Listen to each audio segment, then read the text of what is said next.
በስመ አብ ወወልድ ወመንፈስ ቅዱስ አሃዱ አምላክ አሜን። አባቶቻችን ካህናት፣ ወንድሞቼ ዲያቆናት፣ ምእመናንና ምእመናት ሁላችሁም በእግዚአብሔር ስም እንደምን ቆያችሁ? እንደምን ለዚህ ሰዓት ደረሳችሁ? አሜን። እግዚአብሔር አምላካችን ስሙ ለዘላለም የተመሰገነ የተወደሰ ይሁንልን። እንኳን ለሆሳዕና በዓል በሰላም አደረሳችሁ አደረሰን። እንደ እግዚአብሔር ፍቃድ ዛሬ የምንማማርበት የትምህርታችን ርዕስ የሚሆን በዚሁ በመዝሙረ ዳዊት 118 ከቁጥር 25 ላይ ያለውን ኃይለ ቃል በማንሳት የእግዚአብሔርን ቃል እየተማማርን እንቆያለን ማለት ነው። አስተማሪ እግዚአብሔር ነው፣ መካሪ እግዚአብሔር ነው፣ የሚገስጽ እግዚአብሔር ነው፣ መንገዱን የሚያሳይ እግዚአብሔር ነው። ለኔ ተናጋሪ አንደበት፣ ለእናንተ ሰሚ ጆሮ፣ አስተዋይ ልቦና በያለንበት ቦታ እንዲሰጠን አምላከ እስራኤል፣ አምላከ ነቢያት፣ አምላከ ቅዱሳን የሁላችን ፈጣሪ አጋዕዝተ ዓለም ሥላሴ ፍቃድ ይሁንልን። እባክህ እርዳ፣ እባክህ አሁን አድን። መዝሙር ኛው ቅዱስ ዳዊት እንደተናገረው ሆሳዕና ማለት እባክህ አሁን አድነን፣ እባክህ አሁን አቅና ማለት ነው። ይሄንን ነቢየ እግዚአብሔር ቅዱስ ዳዊት ቀደም ብሎ ተናግሮታል። በዚሁ መሰረት እንግዲህ ዛሬ ሆሳዕና ጌታችን አምላካችን መድኃኒታችን ኢየሱስ ክርስቶስ ከሩቅ አገር መጥቶ ያስተማረውን የመከረውን የተናገረውን በዚሁ በማቴዎስ ወንጌል ምዕራፍ 21 ላይ የታተመልን የተጻፈልንን በደንብ አድርገን እናየዋለን። እንዲያስተምረንና እንዲመክረን የእሱ ቅዱስ ፍቃድ ይሁንልን። ጌታችን አምላካችን መድኃኒታችን ኢየሱስ ክርስቶስ ወደ ኢየሩሳሌም ቀርበው ወደ ደብረ ዘይት ወደ ቤተ ፋጌ ሲደርሱ ያን ጊዜ ኢየሱስ ከደቀ መዛሙርቱ ሁለት ላከ፣ እንዲህም አላቸው፣ በፊታቸው ወዳለችው መንደር ሂዱ። በዚያን ጊዜም የታሰረችን አህያ ውርንጭላም ከእርሷ ጋር ታገኛላችሁ፣ ፈትታችሁ አምጡልኝ። ማንም አንዳች ቢላችሁ ለጌታ ያስፈልጋሉ በሉ፣ ወዲያውም ይሰዳችኋል ብሎ ጌታችን አምላካችን ኢየሱስ ክርስቶስ ለሁለቱ ደቀ መዛሙርቶቹ ነገራቸው ማለት ነው። በዚህን ጊዜ ሁለቱ ደቀ መዛሙርት ጌታችን ኢየሱስ ክርስቶስ እንዳዘዛቸው ያችኛዋን አህያ ይዘው ለመምጣት ሄዱ ይላል። ከዛም በኋላ ጠያቂ በጠየቃቸው ጊዜ ይቺ አህያ የማን ናት?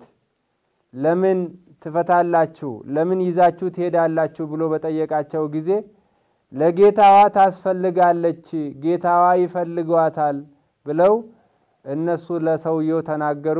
ሰውየውም አህያዋን ይዘው እንዲሄዱ ፈቀደላቸው ይላል። ከዚህ ሰዓት በኋላ ጌታችን አምላካችን ኢየሱስ ክርስቶስ አህያ ላይ ተቀምጦ ወደ ኢየሩሳሌም ተጓዘ፣ ወደ ኢየሩሳሌምም ሄደ ይላል። አህያይቱንና ውርንጫውን አመጡለት፣ ልብሳቸውንም በእነርሱ ላይ ጫኑ፣ ተቀመጠባቸው። ከሕዝቡም እጅግ ብዙዎች ልብሳቸውን በመንገድ ላይ አነጠፉ። ሌሎችም ከዛፍ ጫፍን እየቆረጡ በመንገድ ላይ ያነጥፉ ነበር። የሚቀድሙትም ሕዝብ የሚከተሉትም ሆሳዕና ለዳዊት ልጅ በጌታ ስም የሚመጣ የተባረከ ነው፣ ሆሳዕና በአርያም እያሉ ይጮሁ ነበረ። ወደ ኢየሩሳሌም በገባ ጊዜ መላው ከተማ ይህ ማን ነው ብሎ ተናወጠ። ሕዝቡም ይህ ከገሊላ ናዝሬት የመጣ ነቢዩ ኢየሱስ ነው አሉ። ኢየሱስም ወደ መቅደስ ገባና መቅደሱን የሚሸጡትን የሚገዙትን ሁሉ አወጣ ይላል። ስለ ቃሉ የቃሉ ባለቤት የሆነ አምላካችን ስሙ የተመሰገነ ይሁን። ጌታችን አምላካችን እንግዲህ ወደ ኢየሩሳሌም በሄደ ጊዜ አህያ ላይ ቁጭ ብሎ ለኢየሩሳሌም አለቀሰላት፣ አነባላት። ወደ አንቺ የሚመጣውን አታውቂምና ብዙ ነገር ይደረግልሽ ነበር፣ ነገር ግን አንቺ አዳኝሽን መድኃኒትሽን አላወቅሽውም። በብዙ ነገር ትጎጃለሽ፣ በብዙ ነገር ራስሽን ትጎጃለሽ በማለት ጌታችን አምላካችን ኢየሱስ ክርስቶስ አለቀሰላት። እንግዲህ ወደ ምስጢሩ ስንሄድ ጌታችን አቤቱ እባክህ አሁን አድን፣ አቤቱ እባክህ አሁን ፈውሰን እያሉ ሕፃናት ጭምር ጌታችንን ኢየሱስ ክርስቶስን እየዘመሩ እያመሰገኑ ተቀበሉት ይላል። አይሁዳውያን ፈሪሳውያን ደግሞ እነዚህን ሕፃናቶችን ዝም አስበላቸው ለምን ይናገራሉ እያሉ ጌታችንን ጠየቁት። እሱ ግን ሕፃናቱ ዝም ቢሉ ድንጋዮቹ አፍ አውጥቶ ያመሰግኑኛል በማለት ጌታችን መድኃኒታችን ኢየሱስ ክርስቶስ ሕፃናት ዝም እንዳይሉ ማመስገን እንዳለባቸው አበክሮ ተናገረ። የሕፃናት በዓል የሕፃናት ዝማሬ የሚሰማበት ሕፃናት ወደ እግዚአብሔር በመምጣት ለእግዚአብሔር ዘንባባ ይዘው የሚቆሙበት ዕለት ነው ሆሳዕና። እንግዲህ ጌታችን አምላካችን አዳም ያጣውን ልጅነት እንዲያገኝ ያጣውን ሰላም ፍቅር እንዲረዳው አቤቱ አሁን አድን፣ አቤቱ ሰላማችንን መልስልን። አባታችን አዳም በሰራው ስህተት ባደረገው በደል በፈጸመው ኃጢአት ብዙ ኃጢአት መታበታለች፣ ብዙ ውርቀት መጥቶበታልና እያሉ ሕፃናቱ አለቀሱ፣ ሕፃናቱ አዘመሩለት ይላል። እንግዲህ ሆሳዕናና ምሳሌነቱ ምን ላይ ናቸው? ወደ ቤተፋጌ የሚሄዱ ምስጢር። ቤተፋጌ የደሆች መንደር ናት። ብዙ ደሆች የሚኖሩባት ከተማ ናት ቤተፋጌ። ብዙ ከተማዎች አሉ።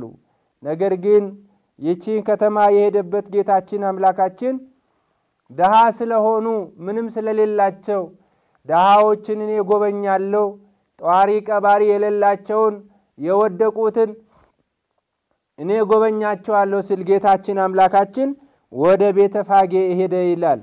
ኢየሩሳሌም ቤተክርስቲያንን ትመሰላለች፣ እንዲሁም እመቤታችን ትመሰላለች። ኢየሩሳሌም የሁላችን ሀገር የእግዚአብሔር ከተማም ትባላለች። ስለዚህ ወደ ኢየሩሳሌም የሄደበት ኢየሩሳሌም ክርስቲያኖች የሚገኙበት እግዚአብሔርን የሚያውቁ እግዚአብሔርን የሚወዱ ሰዎች የሚገኙበት ከተማ ናት ኢየሩሳሌም ማለት ነው። ስለዚህ ጌታችን ወደ ኢየሩሳሌም ሂዷል። ለምን? ልጆቹ እዛ ስላሉ፣ የአዳም ልጆች በዛ ስለሚገኙ፣ የወደቁ ሰዎች እዛ ስላሉ ሊያነሳቸው በኃጢአት የወደቁትን እነሱን ሊያነሳቸው ወደዛ ሄደ ይላል። ሁለት ደቀ መዛሙርቶችን ከ12ቱ ለይቶ ጌታችን አህያውን ፈተው እንዲያመጡ የላከበት ምክንያት ሁለቱ ደቀ መዛሙርት የታሰረችውን አህያ ፈትታችሁ አምጡ ማለቱ የሁለቱ የአዲስና የብሉያት መጻሕፍትን ምሳሌ ነው። ብሉያትና አዲሳት ስለ ኢየሱስ ክርስቶስ መወለድ፣ ስለዚህች ዓለም ፍጻሜ ማግኘት፣ ስለዚህች ዓለም እውነታውን የሚናገሩ ስለ ቃለ እግዚአብሔር የሚያስተምሩ መሆናቸውን ሲያጠይቅ ነው ጌታችን ኢየሱስ ክርስቶስ ሁለቱን ደቀ መዛሙርት የላካቸው። የአዲስና የብሉያት እንዲሁም ደግሞ በኃጢአትና በሞት እንዳንታሰር የምንጠቀምበት ያንን ነገር ሲያስረዳ ነው ጌታችን አምላካችን ኢየሱስ ክርስቶስ ሁለቱን ደቀ መዛሙርቶችን ወደዛ የላከ። ሶስተኛ አህዮቹን ለምን ጌታ መረጣቸው? ከፍ ብሎ ለምን ፈረስ አልመረጠም? ዝቅ ብሎ ደግሞ ሌሎቹን ለምን አልመረጠም? ጌታችን ለምን አህያን መረጠ? አህያ ሩጦ አያደርስ። አህያ በብዙ ሰዎች የተናቀ ነው። ነገር ግን ጌታችን ኢየሱስ ክርስቶስ አህያን የመረጠበት ምክንያት ውለታዋን ሊመልስላት የመጀመሪያው ባለ ውለታ ስለነበረች አህያ ማለት ነው። ኢየሱስ ክርስቶስ በተወለደ ጊዜ በቤተልሔም ታሞቀው ነበረ። ለኢየሱስ ክርስቶስ ውለታ አለባት። ስለዚህ ጌታችንም አህያን መረጣት። ከሁሉም ፍጥረታት አህያን የመረጠ ያው አንደኛ ይሄንን ነው። ሁለተኛ ሊያከብራት ሰዎች ስለሚንቋት ሁሉ ጊዜ ሰዎች አህያን ለሸክም ብቻ ነው የሚጠቀሙባት። ስለዚህ ጌታችን ኢየሱስ ክርስቶስ ግን ሊያከብራት ወደ አህያ ሂዷል። ለሰላም ጌታችን ኢየሱስ ክርስቶስ አህያን መርጧል። ድሮ በአባቶቻችን በብሉይ ኪዳን አህያ ለሰላም ነው። ነገስታት ኢየሩሳሌም ሰላም መሆኗን ሲገልጹ በአህያ ላይ ተቀምጦ ወደ ኢየሩሳሌም ይመጡ ነበር። ከተለያየ ሀገራት ከተለያየ ሩቅ ሀገር አህያ ላይ ቁጭ ብለው ወደ ኢየሩሳሌም ይሄዱ ነበር። ያ ምንን ያመለክታል? ምንን ይናገራል ስንል የመጀመሪያው ጌታችን አምላካችን ኢየሱስ ክርስቶስ ሰላማዊ ነኝ፣ ሰላምን ለማምጣት ነው ወደ እናንተ የምመጣው ሲል ሰላሙን ሊሰጣቸው ወደ ኢየሩሳሌም ሂዷል። ወደ ሰው ልጅ መጥቷል። ወደኔና ወደ እናንተ ሰላሜን ተቀበሉኝ፣ ሰላሜን እሰጣችኋለሁ፣ ፍቅሬን እሰጣችኋለሁ እያለ ጌታችን ኢየሱስ ክርስቶስ ስለ ሰላም ለመስበክ ወደ ኢየሩሳሌም ለመሄድ ወዷል በአህያ ላይ ተቀምጦ። አራተኛ ሸክም ስለምትሸከም የኛን ሸክም ሊያቀልልን አዳም በኃጢአት ሸክም ብዙ ተሰቃይቷልና ያንን ኃጢአቱን የኃጢአት ሸክሙን ሊያቀልለት አህያን መረጠ ይላል። ስሙ የተመሰገነ ይሁን። ዛሬ በኃጢአት ሸክም የጎሰቆሉ የወደቁ የተቸገሩ ብዙ ሰዎች አሉ ማለት ነው። ይሄ የኃጢአት ሸክም የሚወርቀው እግዚአብሔርን ስናምን ንስሐ ስንገባ ስንቆርብ ስንጸልይ ይሄንን ስናደርግ ምን እንሆናለን? ሰላምን እናገኛለን ማለት ነው። ምን እንሆናለን? ሸክማችን ይወርድልናል ማለት ነው። በሰው ዘንድ የተናቀች ስለሆነች ሰው አህያን ይንቃል በጊዜው በሰዓቱ። ኢየሱስ ክርስቶስ ግን የተናቁትን ከፍ ሊያደርግ ታሪካቸውን ሊለውጥላቸው ወዴት ይሄዳል? ወደ ተናቁት ይሄዳል። ወዳላቸው ሳይሆን ወደ ሌላቸው። እኔ ኃጢአተኞችን ላድን እንጂ ጻድቃንን ለማዳን አልመጣሁም።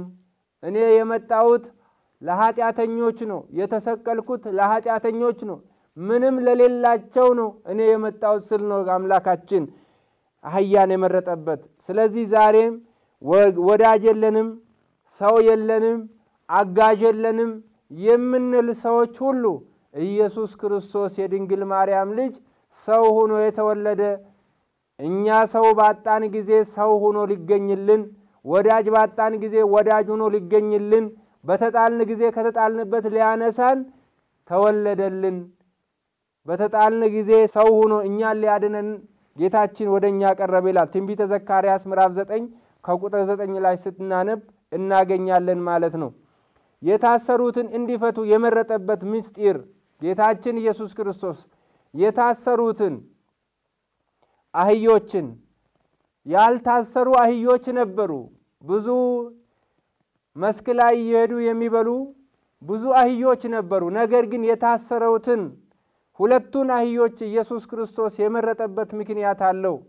በብሉይና በአዲስ ኪዳን ጌታችን አምላካችን ኢየሱስ ክርስቶስ አድናቸዋለሁ ብሎ ሲናገር የነበረው ይሄንን ለማመልከት ነው። የመጀመሪያው በክህደት ዓለም ውስጥ ላሉት ሰዎች ነው ኢየሱስ ክርስቶስ የመጣ። በጣዖት የተቸገሩ ኢየሱስን ስም የማያውቁ ያልተረዱ እነሱን ኢየሱስ ክርስቶስ ፈትታችሁ አምጡ፣ ከክህደታቸው አሳምናችሁ አስተምራችሁ ወንጌል ሰብካችሁ ወደኔ አምጡልኝ ስላቸው ነው።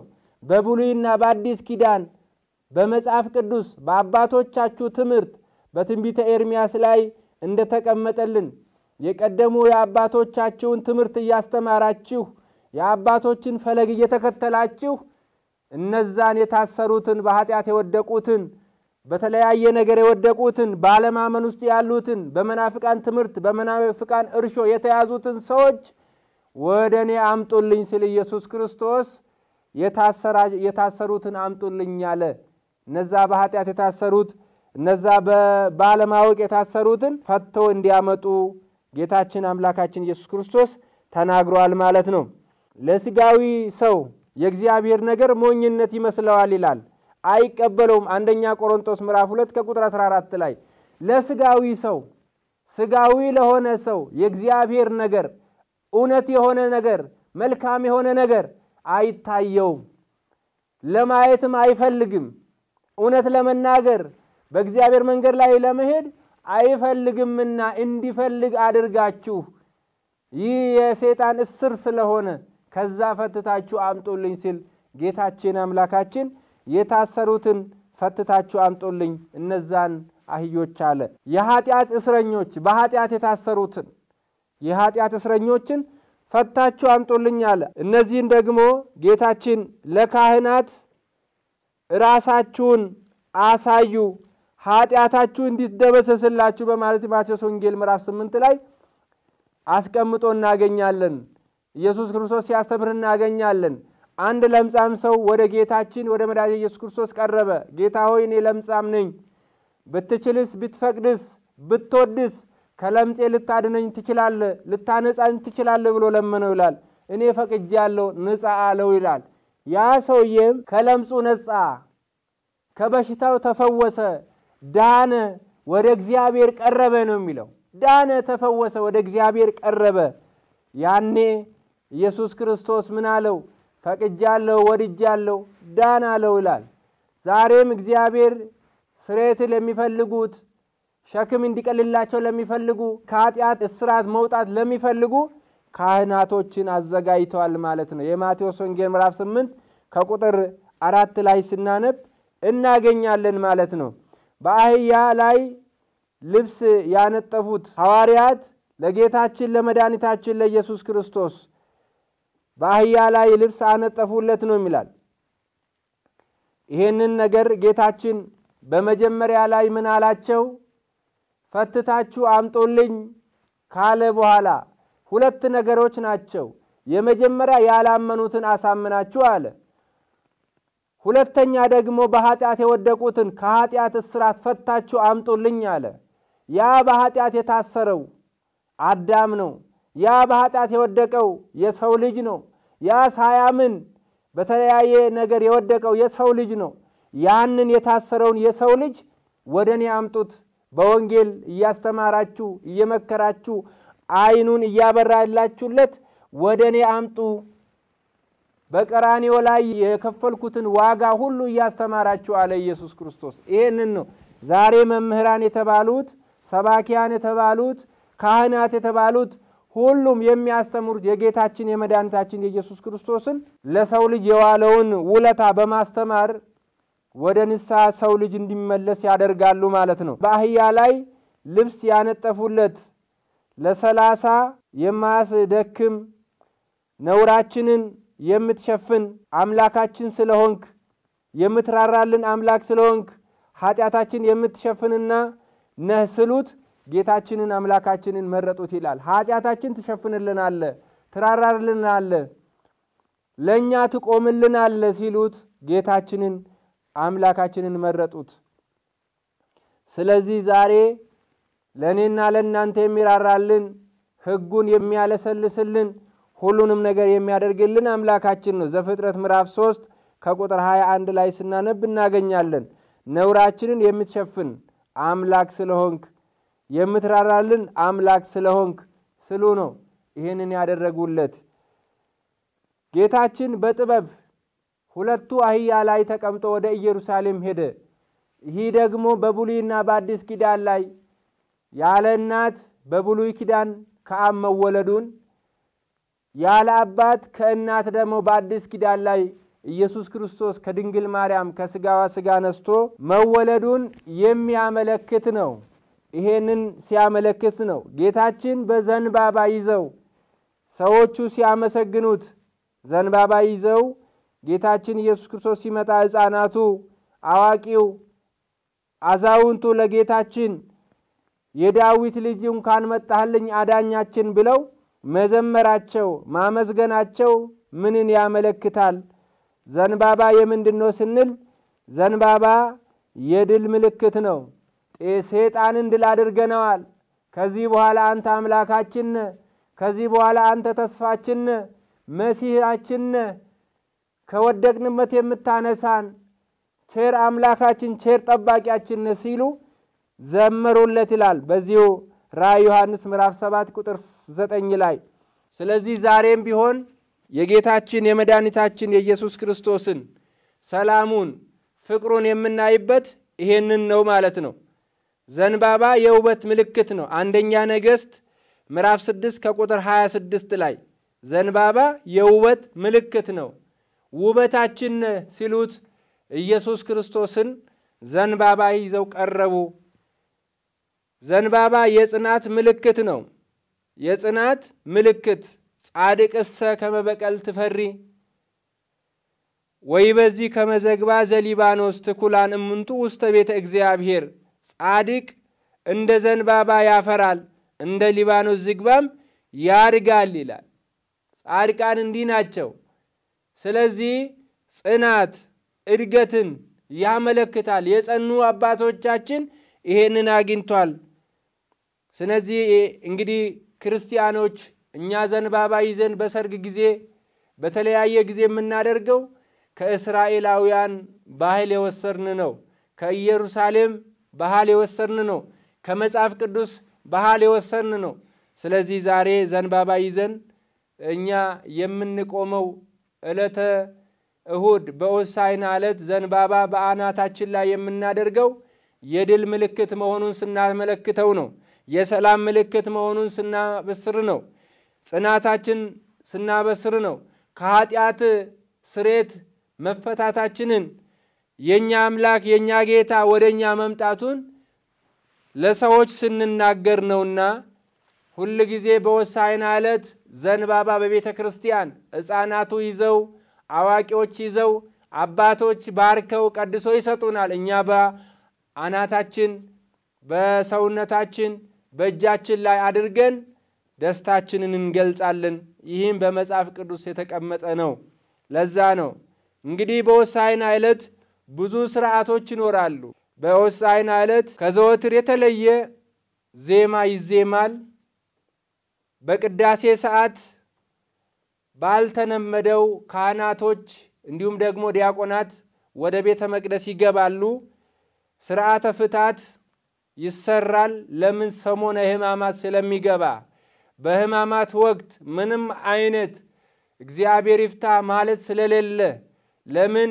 ጌታችን አምላካችን መድኃኒታችን ኢየሱስ ክርስቶስ መታሰሩን ጌታችን አምላካችን ኢየሱስ ክርስቶስ መከራ መቀበሉን የምናይበት ስለሆነ በዛን ሰዓት ምንም አይደረግም ማለት ነው። ስለዚህ ሥርዓተ ፍታት ይደረጋል ማለት ነው።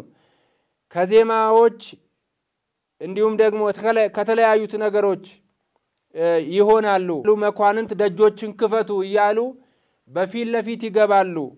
ካህኑ ደግሞ ይባ ንጉሠ ስብሐት ይባ አምላከ ምሕረት አምላካችን ሆይ ግባልን፣ ጌታችን ሆይ ወደኛ ቅረብ እያሉ ካህናቱ ደግሞ በቤተ መቅደስ ሆነው ደስ በሚል ዜማ ይቀበላሉ። ዲያቆናቶቹን ከዲያቆናቶቹ በዜማ ይቀበላሉ ማለት ነው። በሰሜን በደቡብ በምስራቅና በምዕራብ ብዙ ነገር ይደረጋል። ጸሎት ይጸለያል። እንዲሁም ደግሞ ወንጌል ይሰበካል። በምዕራብ በምስራቅ በሰሜን በደቡብ በአራቱም አቅጣጫ ወንጌል የመሰበኩ ምስጢር ነው። ምስባክ ይዘመራል። ዲያቆኑ ይዘምራል። ካህናቶቹ እንዲሁም ዜማም ይዜማል።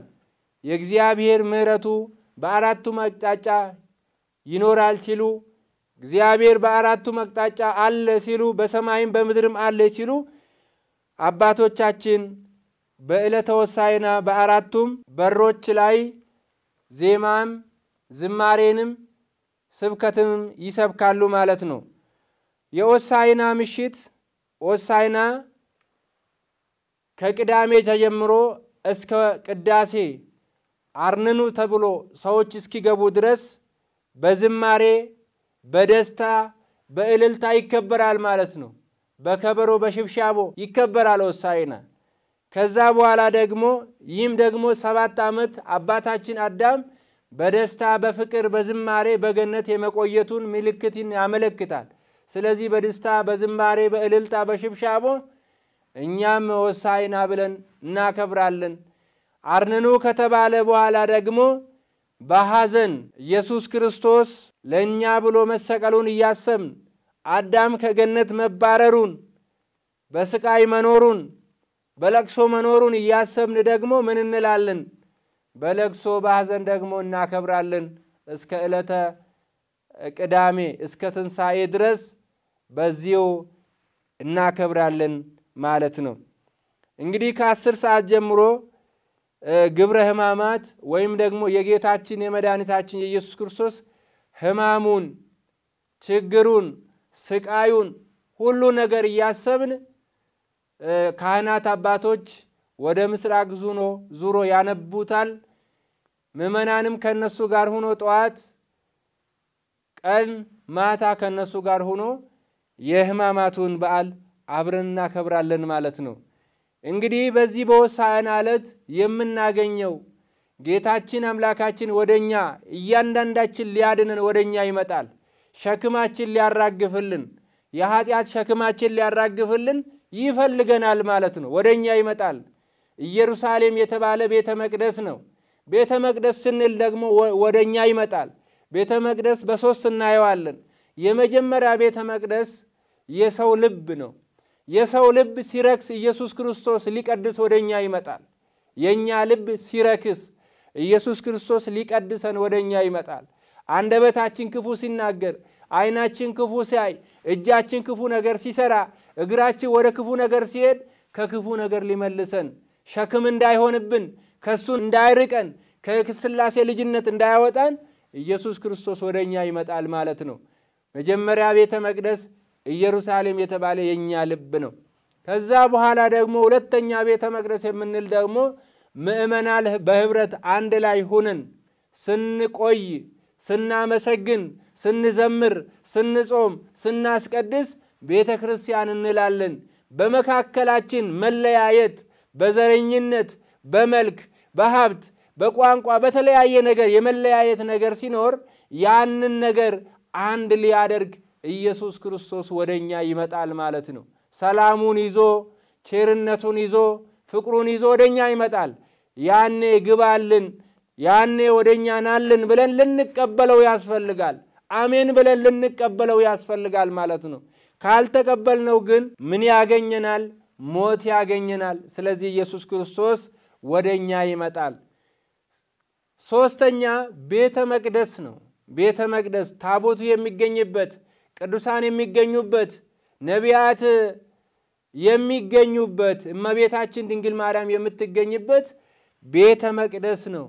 በቤተ መቅደስ ስንገኝ የታመምን ሰዎች ከሕመም እንፈወሳለን። ልጅ ያጣን ሰዎች ልጅ እናገኛለን። ለእግዚአብሔር ስዕለት በመሳል ለእግዚአብሔር በመቀደስ ንስሐ በመግባት በዛ ቦታ ላይ ያሉትን ነገሮች በመስራት ስግደት፣ አምልኮ፣ ዝማሬ የሚሰጠንን በአባቶች በካህናት የሚሰጠንን ነገር በመፈጸም እግዚአብሔር ወደኛ እንዲመጣ እናደርጋለን። በጸጋው እግዚአብሔር ይመጣል። በሰላሙ እግዚአብሔር ይመጣል ወደኛ ማለት ነው። በምህረቱ ወደኛ ይመጣል። በቸርነቱ ወደኛ ይመጣል። ያንን ለማድረግ ኢየሱስ ክርስቶስ በሶስቱ ቤተ መቅደስ ወደኛ ይመጣል። ስለዚህ ዛሬ እኔና እናንተ ኢየሱስ ክርስቶስ ወደኛ ሲመጣ እንደ እስራኤላውያን እናስለቅሰዋለን ወይስ በንጹህ ልብ እንቀበለዋለን? ዋናው ትልቁ ነገር እዚህ ላይ ነው። ስንት ጊዜ ነው ቤት ያንኳኳ? ስንቶቻችን ቤት ከፈትንለት? ለስጋ ነው የምናደላ? ለነፍሳችን ነው የምናደላ? ብርሃነ ዓለም ቅዱስ ጳውሎስ ወደ ገላትያ ሰዎች በላከው መልእክቱ ምዕራፍ 5 ከቁጥር 17 ላይ የስጋ ነገር የሚታወቅ ነው፣ የመንፈስ ነገርም የሚታወቅ ነው ብሎ አስቀምጦልናል። እነዛም ደግሞ እነዚህ ናቸው ብሏል። እነዛም ዘፈን ናቸው፣ ስካር ናቸው፣ ምቀኝነት ናቸው፣ ዘረኝነት ናቸው፣ ቃልቻ ናቸው፣ መተት ናቸው። እነዚህን ሁሉ 15ቱን የስጋ ነገሮችን ከዘረዘረልን በኋላ የመንፈስ ፍሬዎች እነዚህ ናቸው ብሎ 9ኙን አስቀምጦ ፍቅር፣ የዋህነት፣ መተሳሰብን፣ አንድነትን እያለ 9ኙን ጌታ ብርሃነ ዓለም ቅዱስ ጳውሎስ ለገላትያ ሰዎች ጽፎልናል። ስለዚህ ይሄንን ነገር ለይተን ካደረግን ኢየሱስ ክርስቶስ ወደኛ ይመጣል። እሱ ሲመጣ ሸክም የከበደን ሸክማችን ይወርድልናል። ያለቀስን ሰዎች እንባችን ይታበስልናል። ወዳጅ ያጣን ሰዎች ወዳጅ እናገኛለን። ገንዘብ ያጣን ሰዎች ገንዘብ እናገኛለን። ልጅ ያጣን ሰዎች ልጅ እናገኛለን። ብቸኛ የሆን ሰዎች ብዙ ሰው እንሆናለን። ሀገር ያጣን ሰዎች ሀገር እናገኛለን። ዘመድ የሌለን ሰዎች ዘመድ እናገኛለን። እሱ ሲመጣ ብዙ ነገር ይሆንልናልና አቤቱ አሁን አድን፣ አቤቱ አሁን አቅና ብሎ ቅዱስ ዳዊት በተናገረው ሊያድነን ሊፈውሰን ኢየሱስ ክርስቶስ ዛሬም ወደ ደጃችን ይመጣል። ቤት ላይ ደጅ ላይ ቆሞ ያንኳኳል። እያንዳንዳችን ከፍተን ልናስገባው ያስፈልጋል። ጧት ቤተ ክርስቲያን፣ ማታ ደግሞ ጭፈራ ቤት፣ ጧት ወደ ቤተ እግዚአብሔር፣ ማታ ደግሞ ወደ ቃልቻ ቤት። ይሄ ነገር እግዚአብሔርን እጅጉ ያስቆጣዋልና ከእንዲህ አይነት አመል ከእንዲህ አይነት ጸባይ ተጠብቀን ዘላለም ከእግዚአብሔር ጋር ኑረን ዕለት ዕለት ወደ እግዚአብሔር ቤት በመሄድ እሱ ወደኛ እንዲመጣ በመፈለግ እንድንመላለስ እግዚአብሔር አምላክ አይነ ህሊናችን አይነ ልቦናችን ያብራልን። ያስተማረን የመከረን አባቶቻችን አምላክ ስሙ የተመሰገነ ይሁን። ወስብሐት ለእግዚአብሔር። ይቆየን። አሜን።